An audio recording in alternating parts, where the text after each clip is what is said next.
Alicia. Hi everyone, I'm Chloe, and welcome to this little podcast situation called Safe Space. It's been launched off of Mind Movement, which is my business. Alicia helps me with it, which is basically all for mental health awareness. We're going to talk about all sorts of stuff on here that is normally not spoken about very much. We need to address some things before we start. So, Alicia, Hello. talk to me. Tell them about you. So I'm 18, and I know Chloe because I live in a Y Centre, and so does Chloe. A Y Centre is a YMCA, which is basically It's supported housing for people who don't have anywhere else to go. So I moved in last February, so I've been there nearly 18 months, and Alicia moved in August, just after my birthday. Alicia moved in, and yeah, we've kind of been friends ever since, really, haven't we? It's just it's more of a look at her. It's definitely more of a family vibe. When you live with people, I mean, we don't live in the same room, but Alicia's literally below me, so I feel like you just get to know people on a completely different level. The friendship that you make in there is very different to the friendships you'll have outside. Completely. But I feel like it makes you a lot closer as people. And I don't know, I've kind of adopted Alicia as my little child. I've been trying to guide you as much as I can. And then when I started all of this, I thought it was very important to me to have Alicia involved, because Alicia's kind of been there consistently for the last year. So I didn't want it to be a thing that I was doing by myself. But yeah, that's kind of who Alicia is. I mean, I'm kind of the same. I'm Chloe. I'm 21. I also live in a Y Centre. And yeah, that's kind of it. I launched Mind Movement in June of this year. So it's not been going for very long, but I think it was very important to me as someone who hasn't had the best upbringing, hasn't had the best experiences, to be able to show other people that no matter where you are, you can do something with yourself. Your life is in your hands. And there's so many benefits that come from living on your own young. And everyone talks about how horrible it is, and it is sometimes. But there's so much good. The independence and the people you meet and the things you learn. What you learn, honestly, is completely. You wouldn't learn anywhere else, any other way.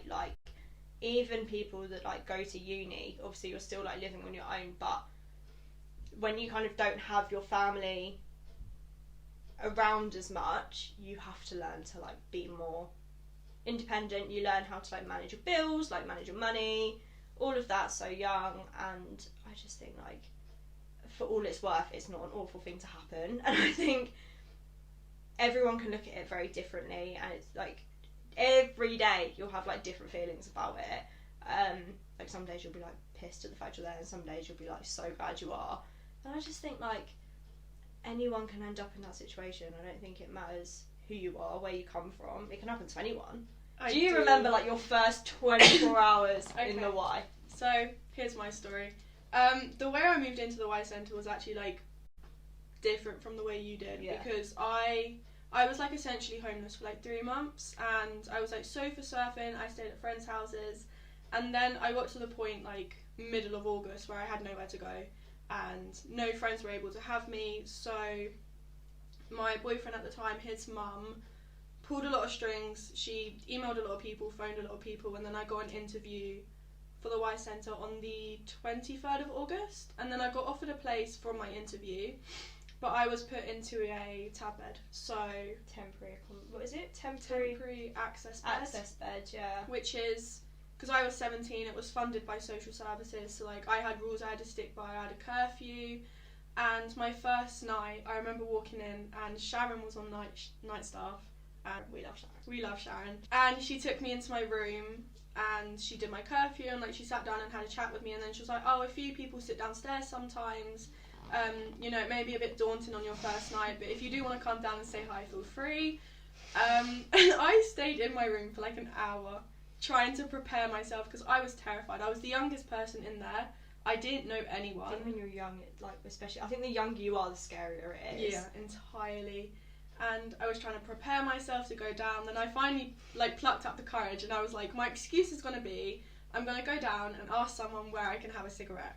So I walked down into the lobby, and Chloe's sitting there with 2 other residents, and I turned around to her and I'm like, hello, do you know where I can go have a fag? I'll literally never forget it. You were so cute. Your confidence has grown so much since then, but you were like the most like scared bundle of like childhood, and I like straight away I was like, I need to like adopt this girl. Like, I don't know what I'm gonna do with her, but like I can't leave her on her own here. So I mean, I suppose your experience was like, it was slightly different in the fact of you were kind of involved, not necessarily in the care system, but you had like social services involved, and like you kind of had that side of things, whereas because I was over 18, I didn't have social services, like they weren't involved. And I think that almost, like, even to this day kind of helps you, like it's to your advantage. Like definitely. You get like the one thing I'll say is like the amount of support that social services have like given you hasn't been awful. You've had advocates, which I think helps you. Oh, he was great. Richard was your amazing. advocate was so good. I remember your advocate. Oh. So I first moved out when I was same age as Alicia. I was 17. But I went into a different supported housing. I didn't know anyone. I had no friends, no family down there. But I was on a mission to rebel. I moved there because everyone told me not to, and I was so angry at the world that I was like, I'm just gonna go. No one can stop me. Watch me. Like, I'm gonna do this. I got housed. I sofa surfed, same as you, which I think is like a whole other experience. Like, sofa surfing is horrible. Like, never again. It's nice to have a roof over your head, but you're very aware that it's not your home. In the end, I got an interview at the Y, and my first like 24 hours, I think it's so scary because you don't know where anything is, you don't know anyone. Being in a shed was probably like the worst part about it for me. Oh, that was the worst 6 months of my life. So I was only in the 3. It was horrible. So I couldn't cope with it. All my food got stolen. Same! Like within the first 3 months. Freezer. Yeah, I would do massive food shops, and then I'd go away for the weekend, I'd come back and it was all gone. Fully. All gone. After Christmas, when I came back from my parents' house, I literally had no food. No, I know. No. I have so much respect, I mean, we both do, for everyone that works in there. I think they're all absolutely brilliant. And I wouldn't be doing any of this if it wasn't for like the support that I've had from them. They are amazing. I know. I remember like going to them and being like, I want to start a business. And they were like, I literally remember that. I was like, I want to start a business. I had no idea what I was doing. No fucking clue. And I literally remember going downstairs when I like registered the business, and I got that little certificate, and I was like fucking flashing it around. I was like, everyone look, I've got a business, like yay! And like everyone was so excited, and that was like one of the nicest moments for me.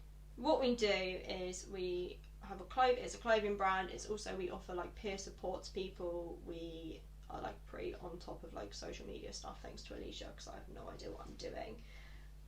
I'll insert the links down there, and I'll also put them on the screen.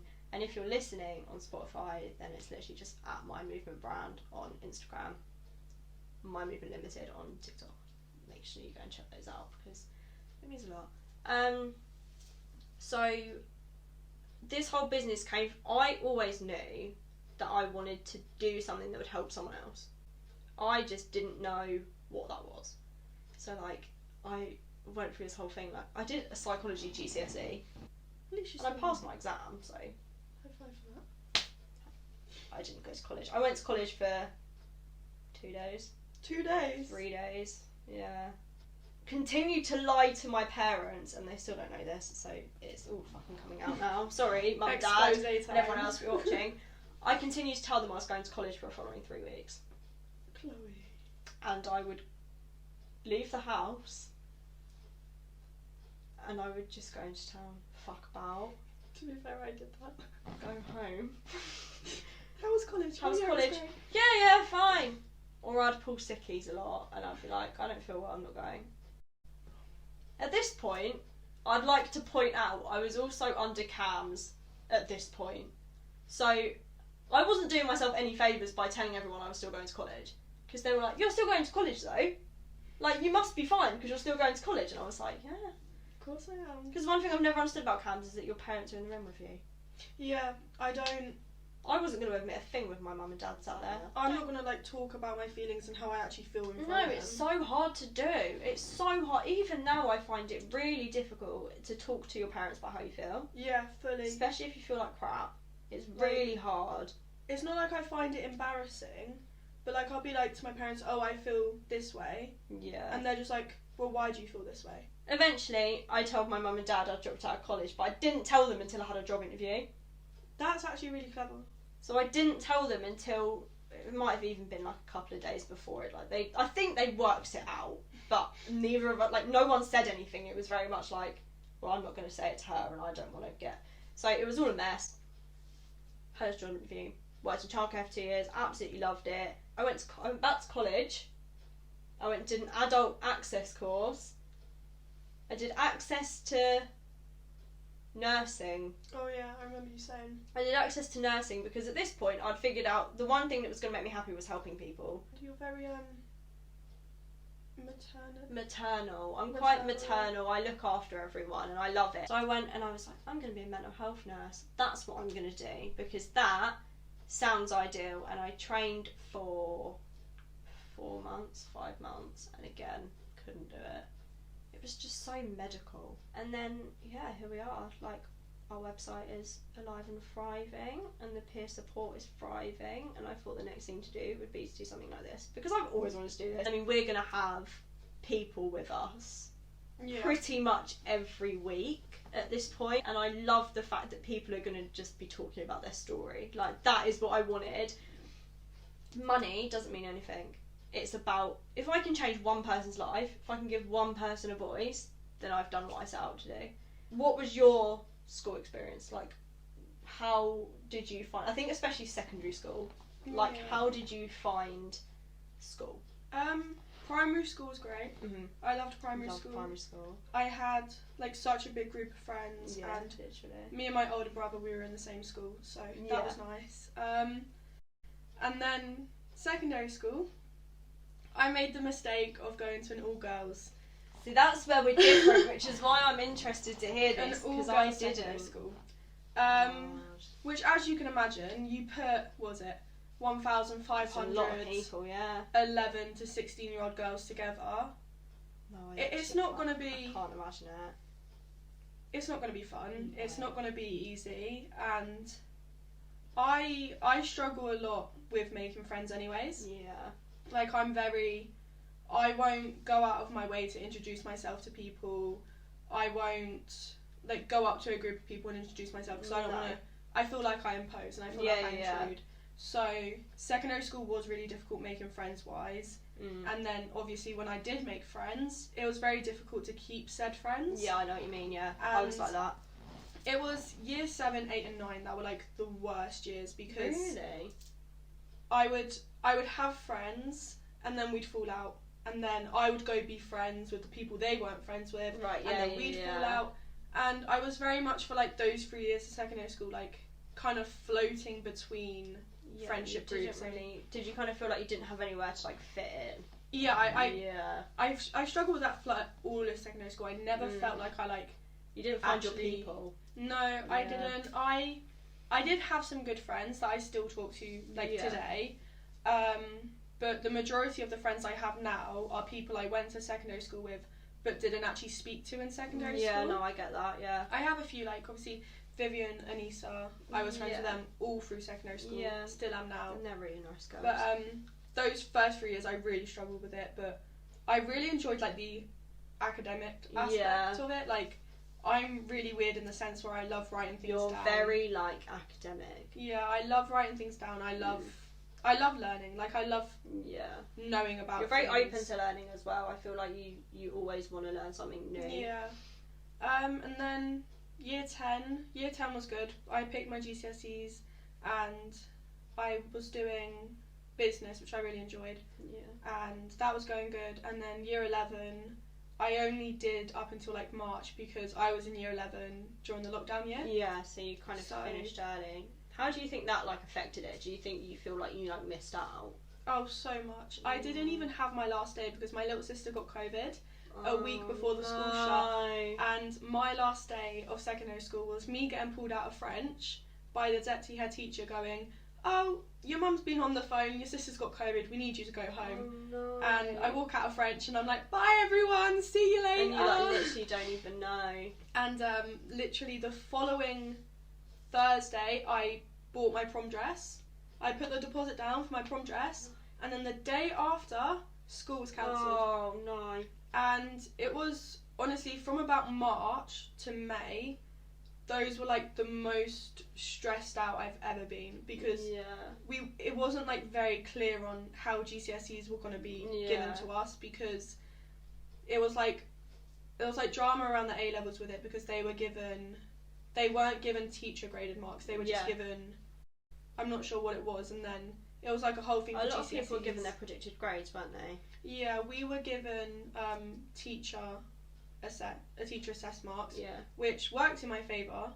I didn't pass everything, but I passed what I needed to pass. What you got, no, I think that's the important thing. You don't have to pass everything.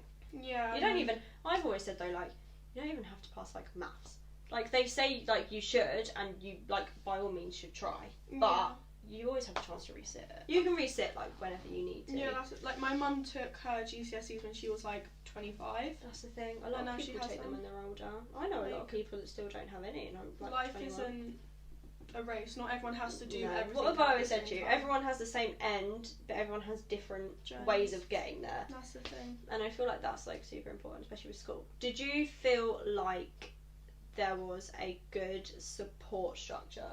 No. In school for you? No. No. Because I know your school, I'm not going to like name names, but I know your school came under a lot of scrutiny for that in the press. Because of what happened last year. Self-harm started at like 11, and when my mum first found out, she took me to my GP, and I spoke to my GP, and they tried to get me into counselling, and I went to the YMCA when I was like 11 or 12. Yeah, so did I. That's so funny. I did a few counselling sessions, but then I stopped because the counsellor I had just wouldn't listen to me. Like he kept calling Damien my half brother, and I was like, he's my brother, and he was like, well, biologically he's your half brother, and I was like, okay, he's your brother though. I've grown up with him my whole life, he's my brother. So I stopped doing that, and year 8 and year 9 were probably like out of secondary school like the worst years when it came to like how I was feeling and the things I was doing, and it actually got that bad to the point, I'm actually very embarrassed to admit this, but I would take the things with me to school. And in between lessons, lunchtime break, if I had a bad lesson, I would literally just sit in the toilets and go at it. You had to do, And it got to the point where year 8, I think it was, my best friend at the time found out, and she went to my head of year. I get called into my head of year's office, and she's like, you know, I've been told this. We have people like saying she's telling the truth. Can I search your bag? So I'm like, yeah, okay, search my bag. She finds them, it's whatever. But then the thing that got me, and like the thing that stuck with me to this day, she turned around to me and she was like, I'm gonna need you to show me your wrists and thighs, please. That happened to me. And I just... that's just not right. I felt so violated. Like, I was like 12 years old, and she's like... And it was just... like not okay. There were other teachers in the office that were just sitting there typing away at their computers. Like, there was no privacy around it. And I don't know if they're actually allowed to be able to ask you to do that. See, this is the thing. I don't really know. I don't know what the law is around that. I don't think they should be. No. And like, I don't know. I don't want to touch on it too much. I have like respect for the families and everyone. But obviously, your school came under quite a lot of scrutiny last year after a couple of lives were unfortunately taken. Young girls as well. Young girls, and there was a lot of kind of talk around how long the school had been ignoring signs and what they could have done more. And the thing that upsets me is I don't think a lot's changed, which is such a shame, because I mean no one deserves to feel like that, let alone feel like they have to do it. I think the thing with my secondary school, I don't know what it's like now. Obviously I left 3 years ago now. See, that's the thing. But when I was there, it was very much, the teachers played favourites. Oh, yeah. And that's not me saying that because I wasn't a favourite. No, they did, yeah. You can ask anyone that went to my secondary school. If you weren't, like, if you didn't fall under, like, 3 different types of category of girl. I didn't want to know, yeah. You just the way they interacted with you, the support they gave you, the help they gave you just wasn't on par with what others would get. No. And I tried counselling like 4 times at my secondary school, and each time it just, I don't know, it just wasn't helpful. No. And they didn't. I feel like schools are very quick to rush into, rather than finding someone who's a good fit for the girls or the boys, they will just find the first person that comes along and be like, okay, there you go, you can like counsel our kids. Not even thinking about like who they are. And I think the fact, I don't know about your school, but mine only had one counsellor. We only had one.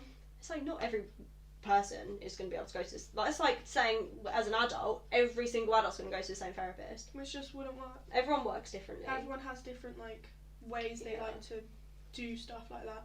No, 100%. And I don't know, I like, when I was at school, I mean, I left school, like 5 years ago now. So old. I started school in 2012, secondary school. I started in 2015. 2012, I started year 7.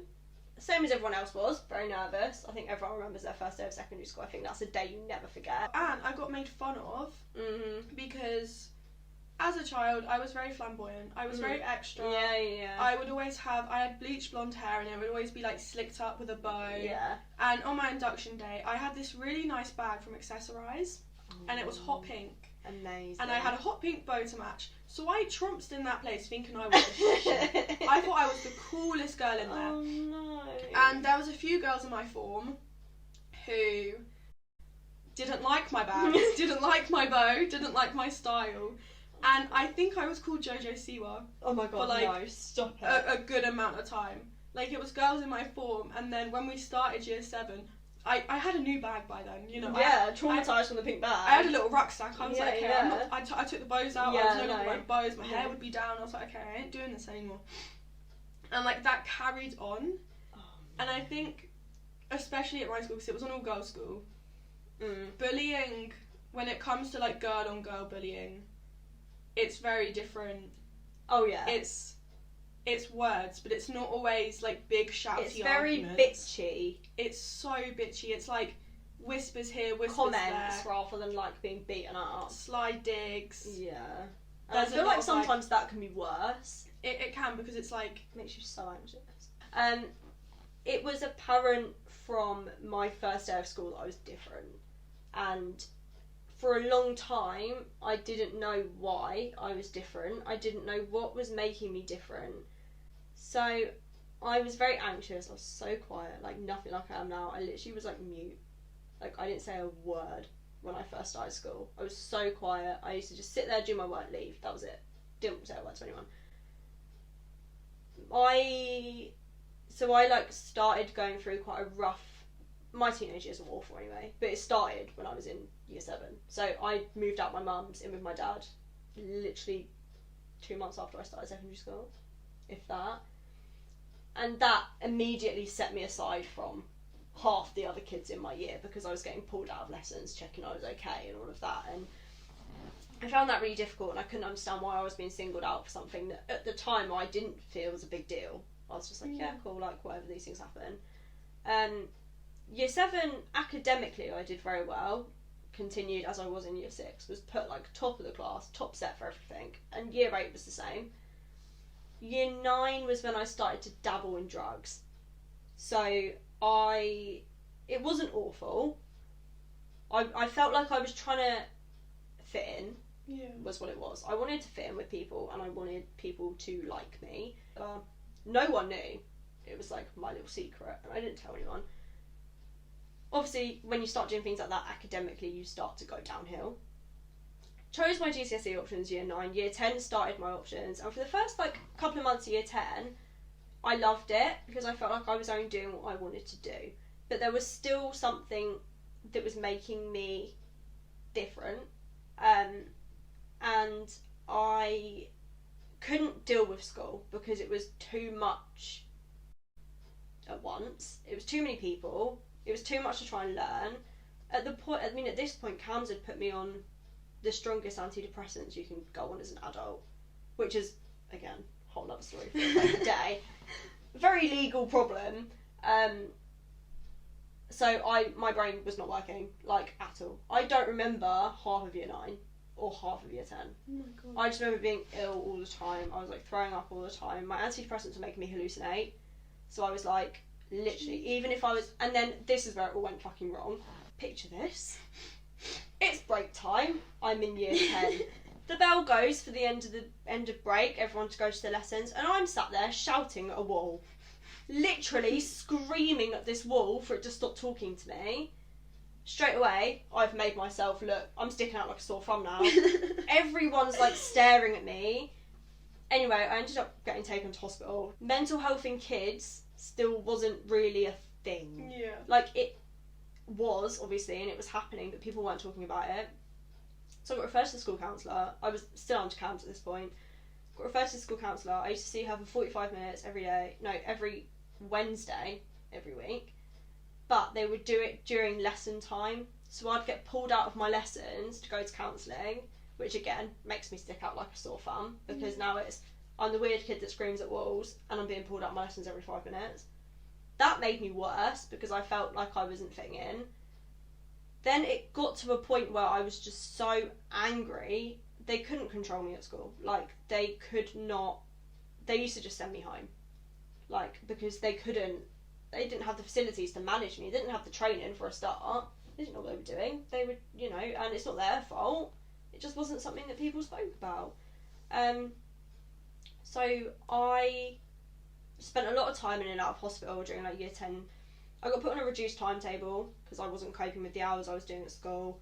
Then I got put on an even more reduced timetable. And then I was like, there were certain lessons I didn't have to do. So I didn't have to do PE anymore, which was like, did me a solid. And I would do my work in isolation.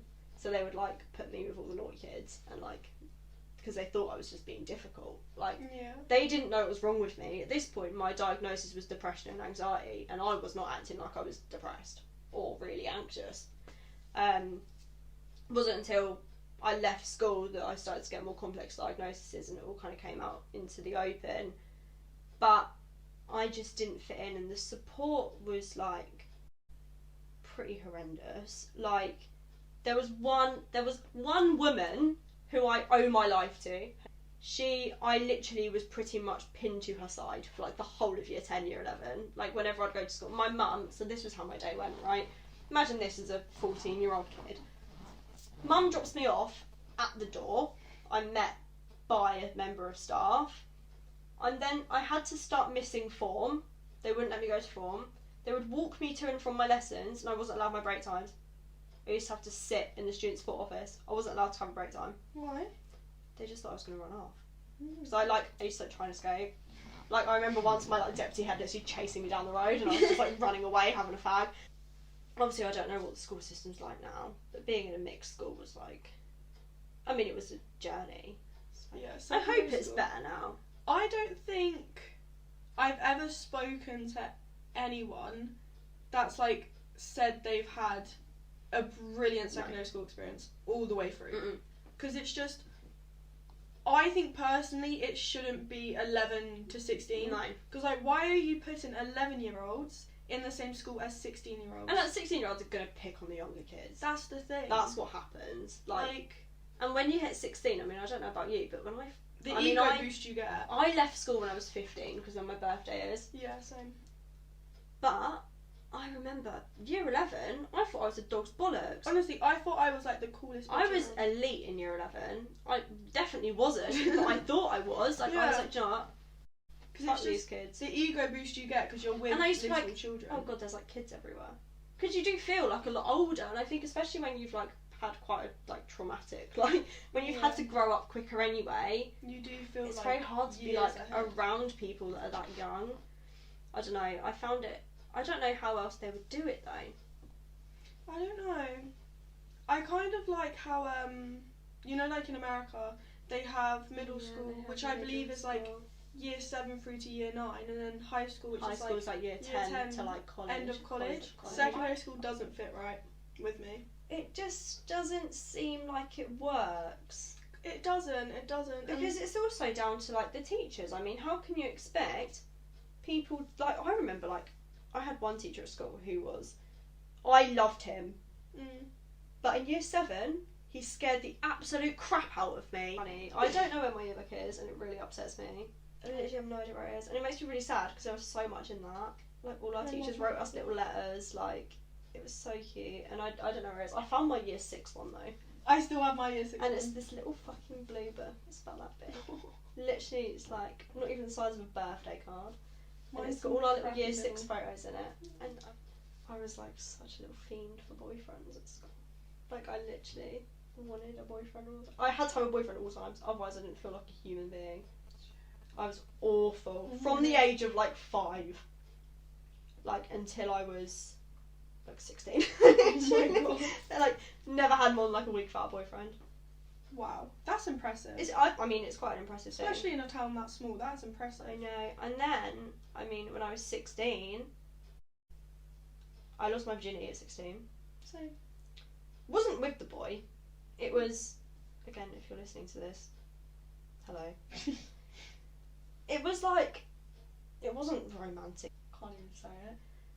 My best friend had slept with him the week before and was like, oh yeah, he was alright. Here you go. Why don't you like lose your virginity? And I was like, no, I can't. And I had this image in my head of losing my virginity being like so special. Yeah. Like, I was like, I want it to be romantic. I mean, I'd literally like the week before had like a thing with another boy, and he was like, do you want to like lose your virginity to me? And I was like, no, because we're not in love. Like, I want to wait till I'm ready. Like, I did this whole thing. I mean, I was on the pill from 11 for my period, so that wasn't a concern to me. Had sex with this boy. I just remember being absolutely mortified, and it literally traumatised me, and I didn't have sex again for about 6 months. Because I was like, I can't do that again. I can't. I slept with him twice, and then, yeah, it took me 6 months after that. But no. You know, I wasn't I tried to block it out and tried to pretend that the next time I had sex, I was actually with my boyfriend at the time, I was like trying to pretend that was like when I lost my virginity, but it wasn't. I told him like when I lost my virginity, but I lied about being a virgin. Sorry if you're watching this, I wasn't a virgin, sorry. Hear me out. I always tell Alicia, Alicia was, I mean, you were in a relationship for what? A year and a half? Year and a half. I was there when Alicia got her heart broken. It was very sad day. I wasn't that upset about it, but Alicia was devastated, so I was like, do you know what, I'll be sympathetic. You get blindsided by love. Yeah, and it was a lot. Especially your first.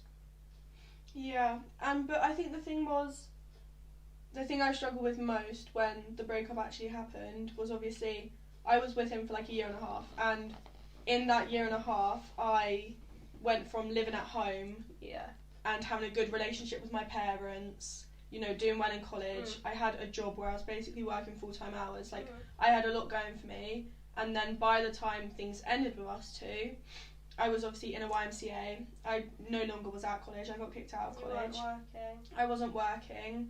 My circle of friends was so much smaller because during the relationship I lost a lot of friends, and I isolated myself. You became very isolated, and I think Alicia always laughs at me when I say this, but like, I mean, we haven't even really spoken about this, but when Alicia and this boy broke up, I was like very much like on top of you. Like, I was literally like, I don't want you to get hurt, like blah blah blah. I was literally like, go on Alicia, like go out, like do what you want to do. I like took Alicia on her first night out for her 18th birthday, like I was there. And then when we went out and you told me that you were speaking to him again, I actually knew.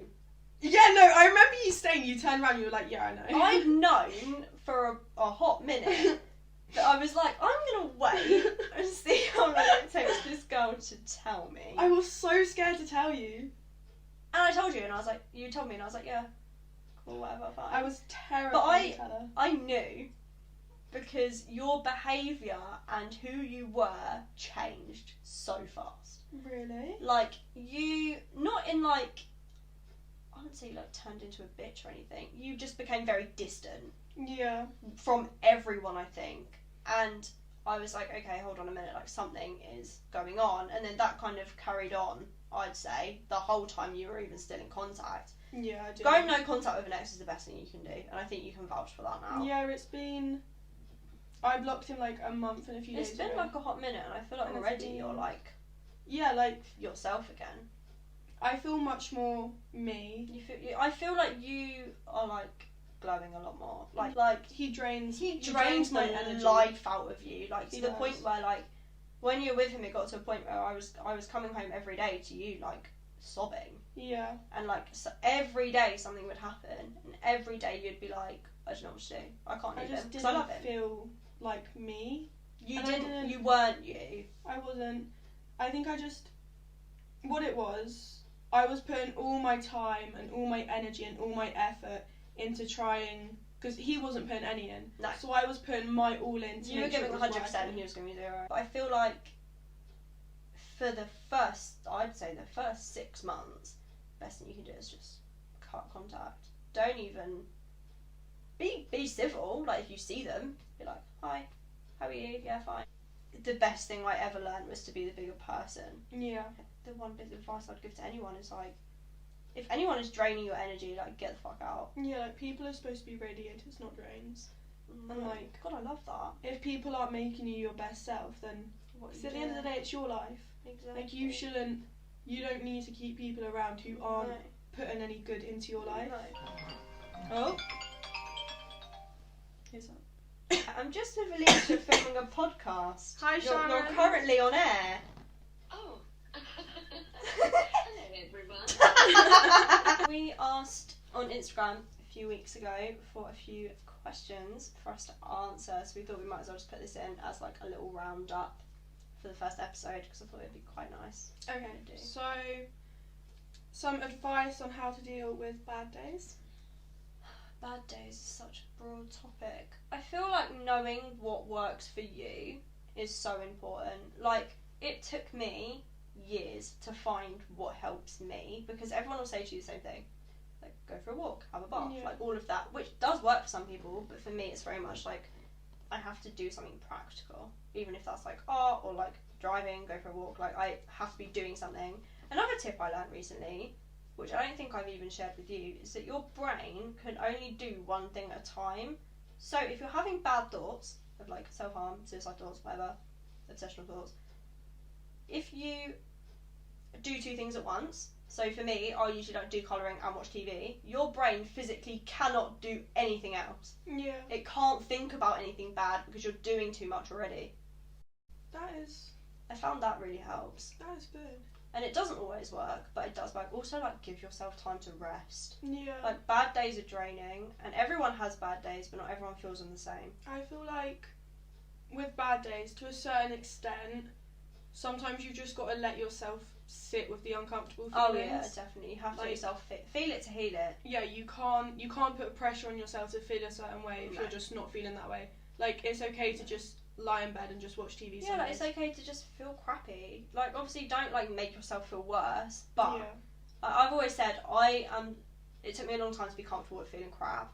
Whereas now, I can like sit in it, and then I can notice if I'm starting to spiral, and then I'll be like, okay, now I need to do something. Yeah. I also find like having a plan in place for like if you have a bad day, like write a list of things that work, things that don't, who you can talk to, whatever. I find that really helps. So I'd say probably just knowing yourself. And also, I would recommend journaling to absolutely everybody. We love a journal. Because it's so like, there's not a set way you have to do it. No. Like some people do it like writing affirmations down, to-do list, plans. I do brain dumps every day. Yeah, I do that. I sit down at the end of the day and I just unload everything. I do that, and I also find writing letters to like your younger self, your future self, like people that have hurt you. Like I find that it's so therapeutic. It's a good like healing. Like if someone's hurt you, you write a letter, burn it, and like it does help. I have done that like several times, and it does help all the time. I think I've written the same person like 10 letters and just burned them all. How do I go about attending the support groups? So we are about to roll out our support groups. We haven't started rolling them out yet. We were planning on rolling them out last month, So we were starting them in September, it's now October. However, there was like a few issues regarding like where, who, blah blah blah. They are coming. Just keep an eye on the Instagram. Again, the Instagram is Mind Movement Brand. Yeah. So keep an eye on that if you're interested. I mean, a lot of them are local to us, but we will be running some online as well. So if that's something that you think we'd be interested in, just keep an eye on the Instagram. And I'll like post updates as and when. Can anyone join in with the YouTube videos if they want to talk about things? Yes. We are on the hunt for people, as many people as possible, to just come and chat with us. Yeah. We don't care who you are, where you're from. If you have something to say, come say it. If you've got something to say, come and talk to us. Like, again, message the Instagram, I'd say is the best way to do it. Or talk about you within 24 hours with like a day. Because I'm so determined for this to be everyone's voice, everyone's platform. So, yeah, anyone can join in. Anyone. We want you to join in. All of you, just Don't just come. want it to be me and Alicia every 5 minutes. Like, hi, us again. Love the new mystery box range. Are they all the same size? No. So, we have launched mystery boxes recently, which, I mean, I'm calling them boxes of love. I know that's really cringe, but I couldn't think of anything else. They're on the website, which is mind-movement.co.uk. It will be linked somewhere. We have boxes of love. So what we've done is we've basically got loads of products which we think are suitable for a variety. We have a welcome to the world one for newborns. We have a new mummers one for mums. We have a get well soon one. We have a birthday one. And then we also have just like subscription boxes. And in each you get like a hoodie or a phone case, like loads of different products to like pump you up every month. So no, but they are all available on the website, so go and have a nosy. Where can I donate to support you? Keep up the hard work. We donate half of our profit usually. It's meant to be 20%, but I usually donate half now to Mind and Samaritans, so we welcome donations for them as well. Best way you can donate really is to buy something. Like, I know that sounds stupid, but that way the charity gets something, obviously we do as well, and then the money we earn goes back into the business, and it's like a rolling thing. But yeah, like, don't feel like you have to, obviously, but if you want to, then that's how. Is there a winter range on the way? Yes. Christmas. We are currently in the process of planning for Christmas, which I'm very excited for. I'm so excited. So excited. It's literally October and I'm like so gassed for Christmas. We've just released loads of new stuff though. A lot more hoodies, a lot more phone cases, which are very, very nice. So yeah, there will be a Christmas range on the way. And I'm in the process. We've got blankets out as well now. But I'm also in the process of looking at coats. But they're quite. I don't know how you would. Could you like dressing gowns? Yeah, I want to do dressing gowns so bad. We're like in the process. We're talking with our suppliers at the moment about what our options are in terms of product range and stuff. But yes, there is stuff out already. Plus, there will be more. Aiming for next month. And the last one is, what motivated you to start Mind Movement? What motivated me to start? I think just seeing how much of a gap there was for supporting people. I didn't start this as a business. I didn't want to start it as a clothing brand, but that was the first step we took. I wanted this to be more of a support thing, which is why we've launched our peer support thing. Check the website if you're interested. We have mentors on hand, we have trained volunteers, we are rolling it out as much as we can. So yeah, it was just kind of wanting to make a difference, seeing where the gaps were. And I did a lot of research before. Like, I was like sending out surveys so much at one point because I wanted to know what I didn't want to do something people didn't want. I didn't want it to be pointless. But it's something people need at the end of the day. Yeah, and I feel like I've catered it in a way that's accessible for everyone. Yeah. Like with the peer mentor stuff, we don't expect you to turn up and like speak to us every week, but just a text checking in or just doing it online. I mean, obviously you're more than welcome to like. I've said to local people that like if they want to like go for coffee and stuff, then that's like obviously something we can do. We have so many safeguarding policies in place now that it's like doable, but there's no obligation. And it's not like you signed into a contract, you can just drop in as and when you need to. So yeah, that's kind of like the vibe, I guess. Yay! So I think that's kind of everything. Yeah, But anyway, thank you so much, everyone, for spending time with us. And we are aiming to get episodes out every Friday. I think that's the plan. Yeah.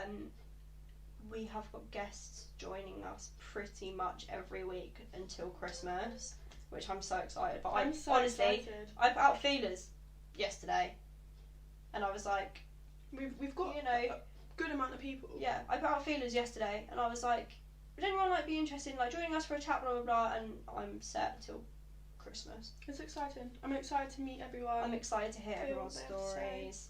We've got some Yeah. people coming on with some really, really incredible stories, and I can't wait for that. So yeah, thank you so much for watching or listening. If you're on Spotify, don't forget to subscribe, like it, share it. If you're on Spotify, like it, add it to your playlist. Download it so you can listen Download to it. it, listen to us if you need to. I know we're not exactly like, I probably wouldn't just go to sleep, but like if you just need some company, then like just come and chill. Yeah, that's kind of it. So we'll see you again soon. Yeah, we'll chat to you next week, I guess. Bye.